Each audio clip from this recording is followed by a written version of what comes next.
Last episode के अंदर Ichikawa और काफका दोनों के दोनों अपने स्पेशल एग्जाम वाले दिन आए थे, मतलब जो सेकंड एग्जाम होने वाला है इनका। ओके, तो यहाँ पे इनकी मुलाकात एंड में एक लड़की से हुई थी जिसका नाम था किकोरो शिनोमिया। और ये लड़की भाई अपने कमाल की सूट की ताकत दिखाती है। वो काफका की वैन को उठा के भाई दूर फेंक देती है, जिसको देख के इचिकावा और काफका दोनों के दोनों शॉक हो जाते हैं। और एंड में जब किकोरो काफका के पास आती है और उससे पूछती है कि तुम्हारे अंदर से एक काइजू की स्मेल क्यों आ रही है, तो इचिकावा उसको कवर कर लेता है और कहता है अरे दरअसल बात यह है कि हम काइजू डिस्पोजल में काम करते हैं, तो इसलिए। तो किकोरो कहती है डिस्पोजल वर्कर्स यहाँ पे क्या कर रहे हैं। तभी यहाँ पे वो देखती है कि भाई काफका तो आराम से अपने हाथों से ही इस वैन को उठा के सीधा कर देता है और इसको देख के किकोरो की फट जाती है। वो कहते हैं भाई चल क्या रहा है, इसके पास वो अपना प्राइवेट सूट है क्या। तो काफका यहाँ पे बड़े एटीट्यूड के साथ कहता है एग्जाम नंबर 2032 काफका हिबिनो, नाम याद रखना मेरा बच्ची। तो यार इसे देख के तो किकोरो समझ जाती है कि यार इस बंदे के अंदर कुछ तो बात है। किकोरो का बटलर काफका की जगह पे अपनी गाड़ी को पार्क कर देता है और किकोरो ये कहती है मैं तो बस फॉर्मेलिटी के लिए ये एग्जाम दे रही थी, लेकिन ऐसा लगता है कि थोड़ा तो मजा आने वाला है यहाँ पे, मैं तुम्हें दिखा दूंगी। काफका वही दूसरा इचिकावा इधर काफका के ऊपर गुस्सा करता है कि तुमने अपनी पावर का यूज किया। तो काफका कहता है यार मैंने बस अपने हाथ को चेंज किया था।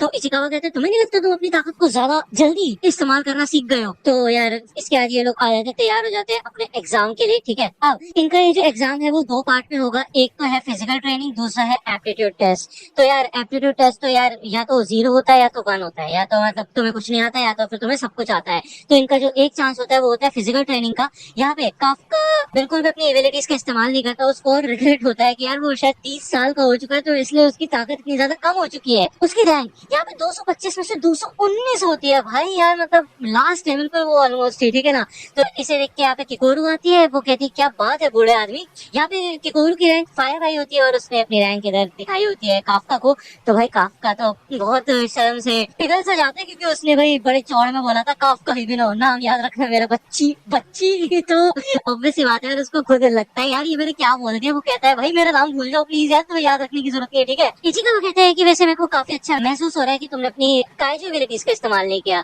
तो काफका कहते हैं यार देखो मुझे पता है हर एक इंसान यहाँ पे काफी मेहनत से पहुंचा है, तो अगर मैं अपनी एबिलिटीज का इस्तेमाल करता तो उनके साथ अनफेयर होता। यार मेरे को ऐसे लग रहा था कि मेरे को इतना अच्छा लगेगा ये बोलने में, लेकिन मेरे को तो ऐसा लग रहा है कि मेरे को अपनी पावर का इस्तेमाल कर ही लेना चाहिए था। तो यार मतलब क्या ही किया जाए इनका। तो इचिकावा कहते हैं देखो मेरे को नहीं लगता कि सिर्फ यही एक रीजन है तुम्हारे लास्ट आने का, इसके अलावा और भी चीजें मैटर करती है। तो यहाँ पे हमें दिखाया जाता है कि इस साल के एप्लीकेंट्स बहुत ज्यादा कमाल के हैं, मतलब अलग अलग जगहों से आए हैं जिनकी एबिलिटीज भी बहुत अलग अलग है। जैसे हारुइची इजुमो जिसकी 2nd रैंक है इस फिटनेस एग्जाम में, इहारू फुरुहाशी जिसकी 3rd रैंक है, आओई कावुरागी जिसकी 1st रैंक है। भाई ये बंदा फर्स्ट आया है इस फिटनेस एग्जाम में, सोचो। ये ज्यादातर जो स्टूडेंट है वो न्यूट्रलाइजेशन यूनिवर्सिटी से पास आउट हुए हैं और आमतौर पे ऐसे लोग एलाइट ऑफिसर्स बनते हैं ना कि फील्ड एजेंट्स। तो ये सब के सब है सच में काफी कमाल के, इस वजह से भी काफका लास्ट नहीं आया है। फिर आती है किकोरो शिनोमिया जो कि सिर्फ 16 साल की है और कैलिफोर्निया न्यूट्रलाइजेशन से ग्रेजुएट हुई है। उसने काफी क्लासेस छोड़ दी थी और इसी वजह से वो सबसे यंगेस्ट और ग्रेटेस्ट टैलेंट बन जाती है। तो इसे सुन के तो काफका इंप्रेस हो जाता है, वो किकोरो के पास आता है और वो कहता है यार तुम तो सच में काफी कमाल की हो। लेकिन इतने में यार उसके जो बॉडीगार्ड्स होते हैं किकोरो के वो काफका को मारना शुरू कर देते हैं, जिस वजह से काफका की यहाँ पे सबके सामने काफी बेइज्जती हो जाती है और इन लोगों को ऐसा लगता है कि ये कोई फैन वगैरह होगा किकोरो का। ठीक है, तो आपको याद ही होगा किकोरो ने कहा था देखना मैं तुम्हें दिखा दूंगी। तो यार 2 बार ऐसा हो चुका है जहाँ पे वो काफका को नीचा दिखा चुकी है और किकोरो जाते जाते यही कहती है अब देखते हैं और आज के दिन में कितनी बार होता है ऐसा। इचिकावा बताते हैं कि पिछले 2 साल से जो 2nd पार्ट है आज की टेस्ट का वो होता है काइजू कॉर्प्स डिस्पोजल, यानी कि यार जो काइजू की डेड बॉडी होती है उसको ठिकाने लगाना। अब ऑब्वियसली बात है इस काम में तो काफका माहिर है और इसी वजह से इचिकावा ने अपने साथ का जो पार्टनर होता है उसके लिए काफका को चुना होता है।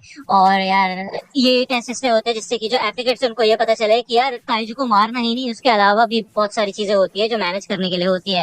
तो इस चीज में तो ये काफी ज्यादा माहिर होते हैं। यहाँ पे हमें एक बंदे का सीन दिखाया जाता है शोशिरो होशिना, जिसने भाई वो एप्लीकेंट्स की लिस्ट ला के दी थी मीना को। और यहाँ पे एक बहुत बड़ा गेट होता है, वो कहता है यहाँ पे तुम अपना एप्टीट्यूड टेस्ट कंप्लीट करोगे। वो जब ये गेट खोलता है तो यहाँ पे भी दिखाया जाता है काफी सारे काइजूस होते हैं और इनको बताया जाता है कि इन लोगों को इन काइजूस को खत्म करना है। यहाँ पे काइजू भाग के आता है और काफका तो भाई डर के मारे नीचे गिर जाते हैं, इनकी फट जाती है कि भाई ये करेंगे क्या। यहाँ पे उसे काफी गुस्सा आता है इचिकावा के ऊपर। इचिकावा कहते हैं यार देखो मैंने कहा था पिछले 2 साल से ऐसा हो रहा है, मैं खुद डिसअपॉइंट हो गया देख के। होशिना कहता है कि देखो यार ये तो साफ सी बात है कि हम तुम्हें खाली हाथ नहीं भेज सकते, जिस वजह से इन लोगों को यहाँ पे ये कमाल के डिफेंस सूट्स दिए जाते हैं हर एक इंसान को। ठीक है, इजुमो टेक गियर होता है और ये लोग जब इस सूट को पहनते हैं तो इनकी जो अंदर की एबिलिटीज होती है ना वो बढ़ जाती है।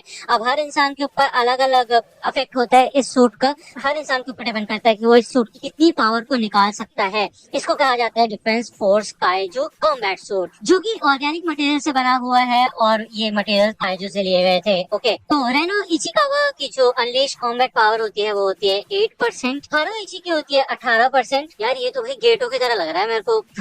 आओई काकुरागी की होती है 15%, इहारू की होती है 14। इस एरिया में एक होंजो और 36 योजोस छोड़े गए हैं। इन्होंने पहले काफी आतंक मचाया था, काफी लोगों को मारा था पिछले साल, तकरीबन 16 लोगों को। ठीक है, इसके बाद हमने इनको जिंदा पकड़ा जिससे कि हम इनको ट्रेनिंग के लिए यूज कर सके। ओके, अब तुम्हें अपने एंटी काइजू वेपन से इनके साथ लड़ना है। ओके, तुम्हारी हर हरकत पे इन ड्रोन्स के द्वारा तुम पे नजर रखी जाएगी, लेकिन किसी भी पॉइंट पर अगर तुम्हें लगता है या फिर हमें ऐसा लगता है कि तुम्हारी जान खतरे में है तो हम तुम्हारी सूट के शील्ड को ऑन कर देंगे। लेकिन इसका मतलब ये भी होगा कि तुम इस एग्जाम को फेल कर जाओगे। तो अगर तुम इन सारी चीजों को एक्सेप्ट करते हो तो जाओ फिर जल्दी। तो ये सब के सब लोग जब आगे बढ़ते हैं तो हमें दिखाया जाता है कि कोरो कितनी ज्यादा फास्ट होती है और वो इन सब के सब काइजूस की वाट लगाना शुरू करती है।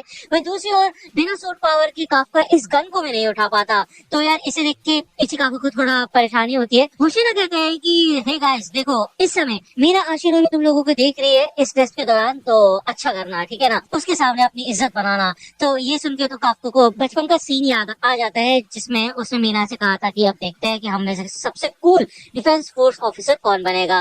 तो यार इसको सुन के काफका थोड़ा मोटिवेट होता है। वो कहता है कि क्या फर्क पड़ता है चाहे मेरे को 0 मिले या फिर 1 मिले। वो इचिकावा से कहते हैं यार इचिकावा एक बात बताओ, अगर उन्हें यही देखना होता कि हम कितने मॉन्स्टर्स को मार रहे हैं तो वो हमारे सेंसर से भी पता लगा सकते थे। इन ड्रोन्स की क्या जरूरत है। इसका मतलब ये है कि वो ये देखना चाहते हैं कि हमारी एबिलिटीज क्या है, हम भारी सिचुएशंस में कैसे एक्ट करते हैं। तो इसी वजह से ये गन काफका छोड़ देता है और एक छोटी सी हैंड गन अपने हाथ में ले लेता है। ये समझ जाते हैं कि भले ये खुद काइजूस को ना हरा पाए लेकिन बाकी जो लोग हैं उनकी मदद कर सकते हैं, असिस्टेंस दे सकते हैं, मतलब ठीक है। तो ये आगे बढ़ते हैं और अब ऑब्वियस सी बात है कि यहाँ पे काफका काफी सारी डेड बॉडीज देख चुका है काइजू की, तो उसको पता है कि यार कौन सा काइजू कहाँ से मरा था और कौन से वीक पॉइंट्स हो सकते हैं उसके।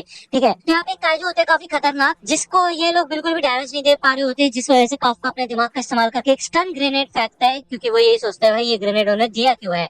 तो स्टन ग्रेनेड की वजह से ये जो काइजू होता है काइंड ऑफ अंधा टाइप हो जाता है और बहरा भी। ठीक है, जिसके बाद काफका कहता है कि हे उसका पेट कमजोर, इससे वहां पे हमला करो। तो ये गेटो वगैरह गेटो नहीं होता, ये नाम याद नहीं है कुछ बंदे का, ये सब के सब जब उसके पेट पे हमला करते हैं तो ये आसानी से मर जाता है। जिसके बाद ये लोग आगे बढ़ते हैं बाकी लोगों की मदद करने के लिए, लेकिन तभी एक काइजू आ जाता है जो कि आते ही साथ में काफका के ऊपर अटैक कर देता है। उसके काफी वाइटल ऑर्गन्स डैमेज हो जाते हैं, उसकी हालत काफी ज्यादा खराब हो जाती है। अब यार जोजो 23 काफका की तरफ बढ़ रहा होता है और ये लोग बस नजर रख के बैठे होते हैं कि इसकी शील्ड एक्टिवेट कर दे।